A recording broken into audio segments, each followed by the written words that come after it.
د ننګرهار اوسیدونکي په دغه ولایت کې د موټر چلوونکو غواړي چې د اختر په شپو ورځو کې له پوره احتیاطه کار واخلي او ټول ټرافیکي اصول باید مراعات کړي چې ځان او کورنۍ ته ستونزې پیدا نه کړي. د جلال آباد ښار اوسیدونکي رحمت الله فیضي او نقرالدین د موټر چلوونکو او هغو کورنیو چې موټر لري غواړي د اختر په شپو او ورځو کې د موټر چلولو سره احتیاط وکړي او ټرافیکي اصول باید په پام کې ونیسي.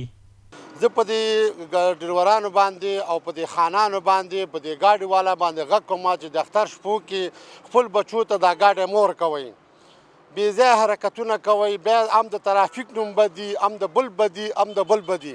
ولې په دې اختر شپو کې بیریبار ډېرې د جلال آباد ښار کې ډېر سیلانیان راځي، د نور ولایتونو راځي، بیا ورځ دلته ټکر پیښیږي، حادثات پیښیږي.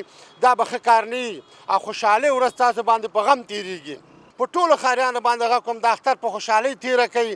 زموږ غوښتنه دا دی چې باید احتیاط وکړي چې څوک ونه وایي خپل زامنو ته ګاډي ور نه کړي، بې احتیاطه ګاډي ونه چلوي چې د اختر په ځان غم نه کړي. د ننګرهار یو بل اوسیدونکی ولی خان وایي موټر سایکل چلوونکي زیاته بې احتیاطي کوي، باید ځان او نور له ستونزو سره مخامخ نه کړي. احتیاط خو د دې دپاره دغه پکار ده چې 2 نفره پرې وګرځي، 1 نفر پرې وګرځي، خپل مشکل پرې راپکړي.